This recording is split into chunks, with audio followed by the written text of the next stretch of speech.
Surrounded by mountains, Lake Lugano is the centerpiece of Switzerland's Ticino region, the southern canton, where Italian is the official language.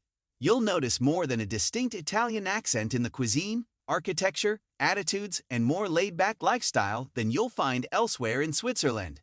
Lugano is the largest and most important town in Ticino. Its beauty and gorgeous setting make it one of Switzerland's most popular holiday resorts. Lugano is not the region's only lake. The northern end of Lake Maggiore extends from Italy into the Swiss Ticino, and at its top lies Locarno, its villas and gardens rising above the lake. Locarno and nearby Ascona are connected to Italian lake towns by regular boat services and by a shore-hugging road. The December 2020 opening of the Seneri-Base Tunnel, the final segment in the new shorter rail route through the Street Gotthard Pass, cuts the travel time between Lucerne and Lugano to 1 hour and 45 minutes. But you needn't pass up one of the most legendary scenic rail trips in the Alps. Regular daily service continues on the old route that climbs through a series of corkscrew-shaped tunnels to reach sweeping mountain landscapes. The Ticino is a great place to visit for those who love active travel, with endless opportunities for walking, hiking, cycling, climbing, or just riding to mountaintop vistas to enjoy the views. You can be sure to find all the best things to do with this handy list of the top tourist attractions in Lugano, Locarno, and the Ticino region. Number 1. Cruise on Lake Lugano. Beautiful Lake Lugano is Ticino's star attraction, and tourists can enjoy it in a number of ways. Tour on one of the white steamers. Excursion boats have been plying the lake since 1848. Rent a boat to sail on your own, or choose any of the dozens of mountain or shore viewpoints and gaze at it. The steep wooded mountainsides that form much of its vertiginous shore give a wild, untouched appearance to all but a few valleys where rivers flow in from the mountains. The mountains not only give Lake Lugano a stunning backdrop from nearly every angle, but they provide some of Europe's finest viewpoints to admire it from. Some favorite spots around the lake are best accessed by boat, a fine way to reach the traditional grottos, or little informal restaurants along its shore. One of the other popular things to do here is combine a boat cruise with walking, taking a boat to Gandria, and walking back to Lugano along the Sentiero dell'Olivo. Number 2. Stroll along Lugano's lakeside parks and promenade. Spacious green parks border the lake at the northern end of Lugano, shaded by trees and brightened by flower gardens.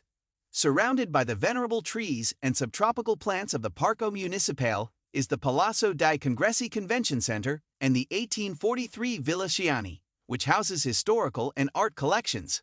The long lakeside promenade follows the shore for the entire length of Lugano to the southernmost boat landing at Paradiso.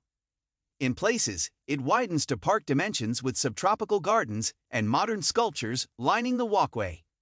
Facing it are distinguished old buildings, including the 18th century Palazzo Riva. From every point on the promenade are postcard views of the lake, framed by the surrounding mountains. Number 3. See the Alps from Monte San Salvatore.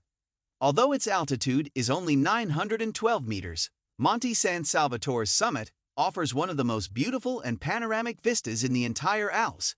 Below, you can see Lake Lugano as it weaves its circuitous way among the steep, wooded slopes that enclose it. The red tile roofs of Lugano scatter across the town's hillsides, and other villages cluster around the shore. Turn your back on the lake and town to find a sea of alpine peaks stretching to the horizon, crowned by Monte Rosa and the Valais Alps. You can climb Monte San Salvatore, but most tourists prefer the 10-minute ride on the red funicular from Lugano's lakeshore station of Paradiso. At the upper station, you'll find a restaurant, viewing terrace, and walking trails leading down to Corona, Melide, Morcote, and Figino. You can return to Lugano from any of these by rail, postal bus, or boat. Number 4. Santa Maria degli Angioli. The church of a former convent. Santa Maria degli Angioli faces the lake at the end of Lugano's most fashionable shopping street. Inside is one of Ticino's most impressive art treasures, a full wall covered by a single fresco, the early 16th century masterpiece of Bernardino Luini depicting the Passion and Crucifixion. The fresco measures 30 meters by 12 meters and is filled with larger-than-life figures modeled after patrons and family members. On a side wall is Luino's Last Supper, moved here from the monastery that stood next door. Number 5. Valley Verzasca.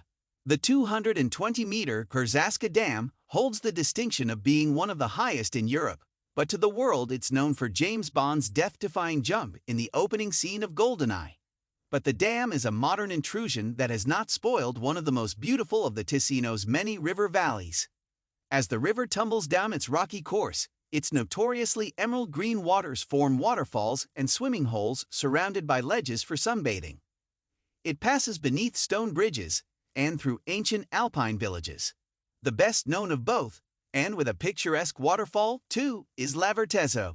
Here, the Pont dei Salti stone arch bridge crosses the river, and from the village church, you can follow the Riviera walking trail along a well-marked route used over the centuries by villagers bringing their flocks and their families to the high mountain pastures for the summer. Along the way, you'll see remains of ancient water systems and reservoirs carved into the stones. Learn about these semi-annual migrations, called transhumants, at the Museum of the Verzasca Valley in Sanodno, a quiet stone village at the end of the valley. A bus route from Lugano follows close to the river, with frequent stops, so you can get off and walk along the trails from village to village without doubling back. Number 6. Ride the funicular up Monte Bre. Monte Bre, whose distinctive cone rises at the north end of Lugano, can be reached by a narrow road, walking trails, or by a funicular to its 933-meter-high summit. Along with a scenic terrace, you'll find 2 restaurants. On the eastern slope is the village of Bre, a tiny settlement of traditional Ticino-style houses that's a favorite of artists.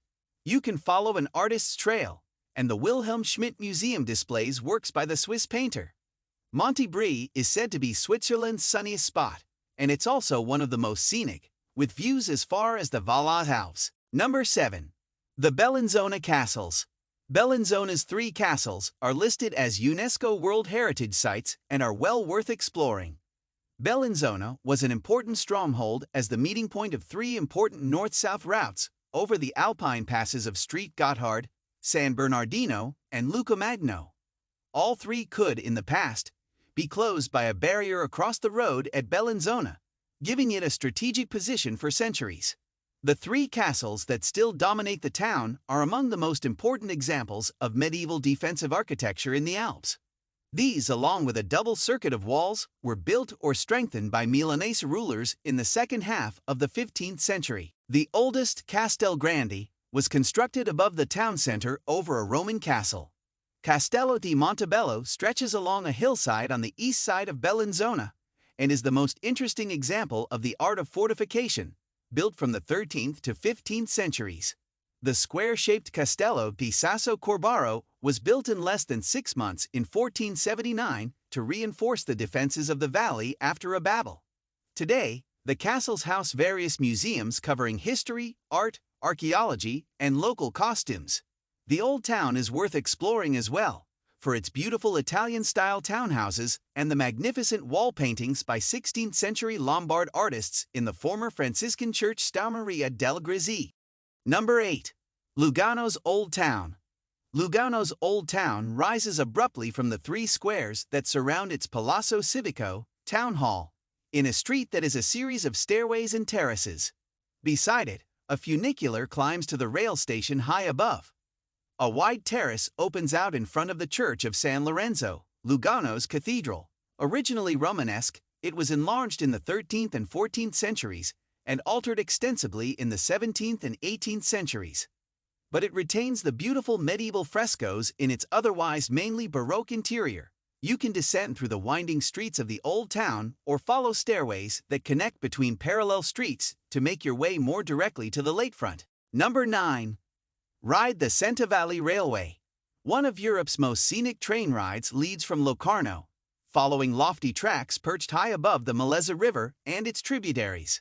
Over millennia, the snow melting from the Alps has caused each of these rivers to carve a deep valley, reputedly 100 of them, hence the name Centavalli. Charming vintage rail cars go slowly enough to allow views down into these steep, wooded ravines as the train crosses 83 bridges on its way to Domodossola, the Italian town at the foot of the Simplon Pass. Number 10. Walk the Sentiero dell'Olivo to Gandria. A promenade traces the shore through the terraced Parco degli Olivi at the far northern end of Lugano's promenade, turning into a wide walking path that hugs the slope of Monte Bre as it parallels the shore. View after view unfolds as the path passes through the narrow streets of lakeside villages and among the gardens between them, shaded by cypresses, pines, and olive trees. Panels along the way explain the history and cultivation of olive trees. This Sentiero del Olivo olive path leads to the picturesque terraced village of Gandria. Among its steep, narrow lanes and arcaded alleys, you'll find the Church of St. Vigilio, built in 1463, but with a Baroque facade completed only in the late 1800s.